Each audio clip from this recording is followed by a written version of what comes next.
अरे बाबांनो, ह्या गाईला चारा लागतो, खायला चारा. बरोबर आहे का नाही? गवतावर जगणारा प्राणी आहे. तुमच्या घरामध्ये आर्टिफिशियल गवत लावलेलं ते खात नाहीत. तुमच्या घरातली आर्टिफिशियल हिरवळ त्यांना चालत नाही. त्यांना डोंगरावरती चारा उगवलेला लागतो आणि इथं डोंगर सुरक्षित नाही. 31 मे पासून गोमाता संवाद यात्रा महाराष्ट्रामध्ये निघणार आहे, अशी बातमी आज सकाळी वाचली. आता गोमाता संवाद यात्रा महाराष्ट्रामध्ये 25 जिल्ह्यामध्ये आणि 1000 गोशाळा त्यामध्ये सहभागी होणार आहेत आणि ते गोशाळा सांभाळणारे 15,000 संचालक या गोमाता संवर्धन यात्रेमध्ये त्या यात्रेचा भाग होणार आहे. आता प्रश्न काय माहिती का, की गोमाता संवर्धन यात्रेविषयी आमचं म्हणणं काहीच नाही. जरूर निघावी, गोमातेचं संवर्धन व्हावं, बरोबर. परंतु गोमाता संवाद यात्रा त्यासाठी शासनाचा पैसा भरपूर मोठा खर्च होणार, कारण ही संवाद यात्रा सरकारी आहे. सरकारी तिजोरीतून, सरकारी खात्यातून त्याचे पैसे खर्च होणार. याचं मात्र दुःख वाटतं, कारण तुम्ही ती संवाद यात्रा काढण्यापेक्षा जे काही खर्च होणार आहे ना, तेवढा पैसा त्या गोशाळाला देणार आहोत. द्या त्यांना मदत. त्यांचे अनुदान 50 रुपयाप्रमाणे एका गाईला मिळते, ते सुद्धा आतापर्यंत दिले नाही. एकदा दिले आणि पुन्हा त्यांना नादी लावलं गाई सांभाळायला, पुन्हा काय त्या गाईचे पोट खपाटाला गेले हो. म्हणजे किती तळतळाट आहे. म्हणजे एक वेळेस ती कसायाच्या दारात तिचा एकदा जीव गेलेला बरा, पण 1000 वेळा उपासपोटी त्या गाईचा जीव जर गोशाळेमध्ये जात असेल तर हे फक्त दिखाऊ चित्र काही कामाचं नाही. कमून एवढा तळतळाट घेतात त्या जीवाचा. म्हणून ह्या संवाद यात्रेवरचा पैसा त्या गोशाळांना आधी द्या, 1000 लोकांना. आणि त्या 1000 गोशाळा संचालकांना माझं आव्हान आहे, त्यांच्या नादी लागू नका रे. ते तुम्हाला फक्त काय राजकारणासाठी मागं पळीत येते. त्यांना म्हणा आधी पैसे द्या आमच्या गोशाळ्यांचे, मग आम्ही तुम्ही सहभागी होतो. बरं, हा मुद्दा इथं संपतोय का? गोमाता आमची माता आहेच, ह्याच्याविषयी दुमत नाही. आता गोशाळा या संवाद यात्रा काढून तुम्ही कोणाला म्हणजे प्रेरित करणार? शेतकऱ्यांना गाय पाळा म्हणून प्रेरित करणार? तुमचं जर गायीवरती एवढं प्रेम आहे तर आपल्याकडे ते पशुसंवर्धन विभागामार्फत गायी म्हशी पालनासाठी 50% अनुदान दिलं जातं. 50% नाही, तुम्ही 100% द्या. आणि सगळ्यांना काय करा माहिती का, की हा गोवंश प्रत्येक शेतकऱ्याला 2 गायी मोफत वाटून टाका. ज्याला ज्याला पाहिजेत ना, घेऊन टाक, गायी घेऊन टाकतो. कशाला अर्जन, कशाला 12 भानगडीन. तुम्ही अर्ज करा, मग तुमची डीबीटी निवड होईल, मग आम्ही तुम्हाला देऊन टाकू. आणि ते बी 50% पैसे आधी भरा, मग आम्ही तुम्हाला देऊ. बरोबर. असले नाटकं आणि लुचाड धंदे बंद करा. तुमच्या मनामध्ये जर गायीविषयी खरं पवित्र प्रेम आहे ना, तर बिचारायला देऊन टाका. जे मागणी करेल त्याला गायी देऊन टाका. ज्याची इच्छा गायी सांभाळायची त्याला देऊन टाका. अरे बाबांनो, ह्या गाईला चारा लागतो, खायला चारा. बरोबर आहे का नाही? गवतावर जगणारा प्राणी आहे. तुमच्या घरामध्ये आर्टिफिशियल गवत लावलेलं ते खात नाहीत. तुमच्या घरातली आर्टिफिशियल हिरवळ त्यांना चालत नाही. त्यांना डोंगरावरती चारा उगवलेला लागतो आणि इथं डोंगर सुरक्षित नाही. डोंगर तर तुम्ही विकायला लागले. उत्खनन करून त्याच्यावरचा मुरुम चोरायला लागले.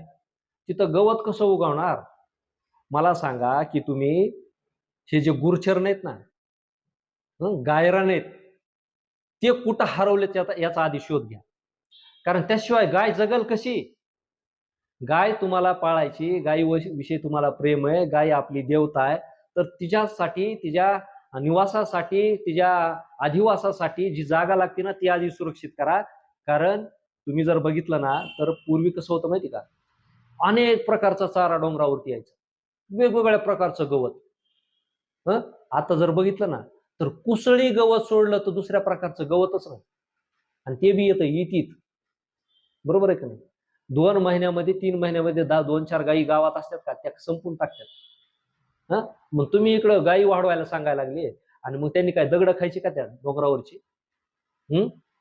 अरे बाबांनो, इथं तुम्ही काय करायला पाहिजे, गायीसोबत चारा संशोधन केंद्र, चाऱ्यांच्या आपल्या पारंपरिक जाती त्या कुठं हरवल्यात ते शोधा. त्यांचं संवर्धन आपल्याला कधी कसं करता येईल ते शोधा. आणि अगोदर चारा आपल्याला गायीसाठी सुरक्षित कसा करता येईल याच्या उपाययोजना करा. हे मला या ठिकाणी म्हणायचंय. कारण ठीक आहे, तुम्हाला शुभेच्छा. गो माता संवाद यात्रेला शुभेच्छा. पण ही संवाद यात्रा तुमची चालत असताना ज्या ज्या गोशाळेला तुम्ही भेट देणार ना, त्याचे व्हिडिओ जरा चॅनलवरती दाखवा, की तिथल्या गायी कशा आहेत, त्या गायी किती ताज्या तावाने आहेत. त्या गायीचे व्हिडिओ जर दाखवले ना तर बरं होईल. काय नुसत्या संवाद यात्रेमध्ये तुमच्या गाड्या, झेंडे आणि नेते दाखवू नका, गायी दाखवा. आम्हाला तुमचे तोंड बघायची हौस नाही. काय आणि सरकारच्या वतीनं एवढं करा, गोदान अभियान राबवा, लोकांना गायी दान करा आणि त्यासोबत चारा सुद्धा द्या आणि त्यांचे डोंगर सुरक्षित करा. आता त्याच्या पुढचं मी बोलत नाही. खरं तर माता संवाद यात्रा काढण्याऐवजी तुम्ही काय करायला पाहिजे होतं माहिती का? पर्यावरण संवाद यात्रा काढायला पाहिजे होती. कारण पर्यावरण राहिलं तर तुमचे पशुपालन राहणार आहे ना. गवत, झाडं, झुडपं राहिले तर तुमच्या शेळ्या, मेंढ्या जगणार आहेत. विहिरीला पाणी येणार आहे, पाऊस पडणार आहे. म्हणून पर्यावरण आधी मूळ आहे.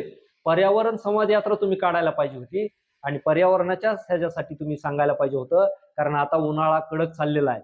आता उष्णतेची तीव्रता प्रचंड वाढायला लागलेली आहे. आणि अशा काळामध्ये तुम्हाला सांगतो, डोंगरावरचा चारा असेल, झाडं असतील, जळून चालली. जनावरांना प्यायला पाणी नाही. काही वर्षापूर्वी गावामध्ये शेततलाव, गाव तलाव केले होते, ते कोरडे पडलेत. ते का कोरडे पडलेत? त्याच्यामध्ये पाणी का नाही याचा विचार करा. कारण आज जर तुम्ही गावखेड्यामध्ये जर बघितलं ना मराठवाड्यातल्या, तर जनावरांना पिण्यासाठी पाणी नाही, दूषित पाणी पितायत. त्याच्यामध्ये गोमूत्र, शेण, पडलेलं पाणी म्हणजे त्यांचंच मलमूत्र जनावरांना पिण्याची वेळ आलेली आहे. म्हणून मला सांगा, ज्या गाईला आपण आपली देवमाता मानतो, तिला जर तिचंच गोमूत्र आणि तिचंच शेण जर पोटात घ्यायची वेळ येत असेल, तर तिच्या मनामध्ये काय वाटत असेल, तिच्या भावना काय असतील हे समजून घ्या. केवळ तुमच्या भावना आणि तुमच्या भावनेचा अतिरेक नका करू, त्या जीवांच्या भावना सुद्धा समजून घ्या, एवढं मला म्हणायचंय. म्हणून मला राहवलं नाही ही सकाळची बातमी वाचल्यानंतर. म्हणून तेवढं तातडीनं, कळकळीनं हा विषय तुमच्यापर्यंत पोहोचावा म्हणून आलो. धन्यवाद.